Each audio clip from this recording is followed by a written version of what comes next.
All right, a new solar energy project at the airport will slash energy costs. Our project will consist of solar panels being built on top of the two main parking ramps in front of the main terminal. Also at the announcement of the project was noted polar explorer and climate activist Will Steger. And Will Steger is joining us right now. Thank you so much for coming in. It's great to be here. All right, when you look at this kind of a project, is this the wave of the future? I mean, do you think we'll be seeing more and more of these projects? I think within 10 years, most of our flat roofs in the Twin Cities will be solar. And this particular project at the airport will offset 20% of the electricity, but it's creating over 250 jobs. And there's also permanent jobs on maintenance on that. So we're cutting carbon, but we're building our economy here in Minnesota. All right. And we were looking at statistics. In 2000, just 4% of Minnesota's energy came from renewable sources. You say that figure is up to about 20%? 20%, yeah. It's a billion-dollar industry. We're employing over 15,000 people now, and the average wage is $73,000 a year. The average wage overall in Minnesota is $54,000. So these are high-paying jobs. 63% of that is energy efficiency, which is construction trade, windows, insulation, and so forth. So it definitely trickles down to the average person, average jobs, good-paying jobs. All right. You founded a foundation a few years ago, really dedicated to promoting information about climate change.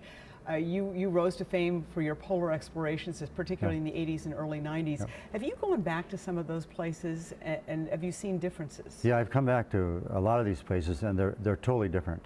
You can no longer reach the North Pole by dog team because of the open water.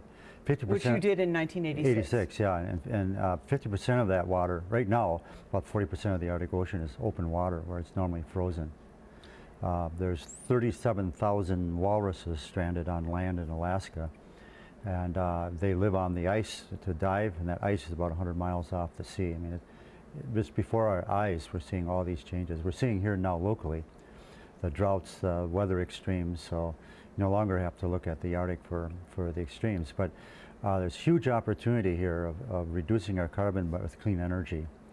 And, well, this project at the airport alone, and it's not going to take a lot of time. They're saying by next year, this could account for 20% of the airport's energy. Are all these projects being able to be put up that quickly, or is this an exception? Yeah, no, solar installation is rather fast.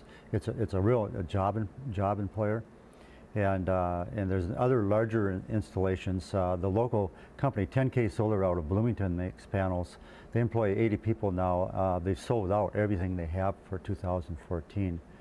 And these companies are just booming. We're at the beginning of the solar boom right now, which means a lot of local employment for us, permanent employment. As long as we need energy, we have jobs. All right, and you see this kind of venue is expanding and helping prevent the kinds of emissions that have resulted in the kinds of changes you've seen. Yeah, the solutions are economic. And I should add here, we spend $13 billion a year on fossil fuels in Minnesota. That money goes outside of the state. And we're starting now, we got 20% of that.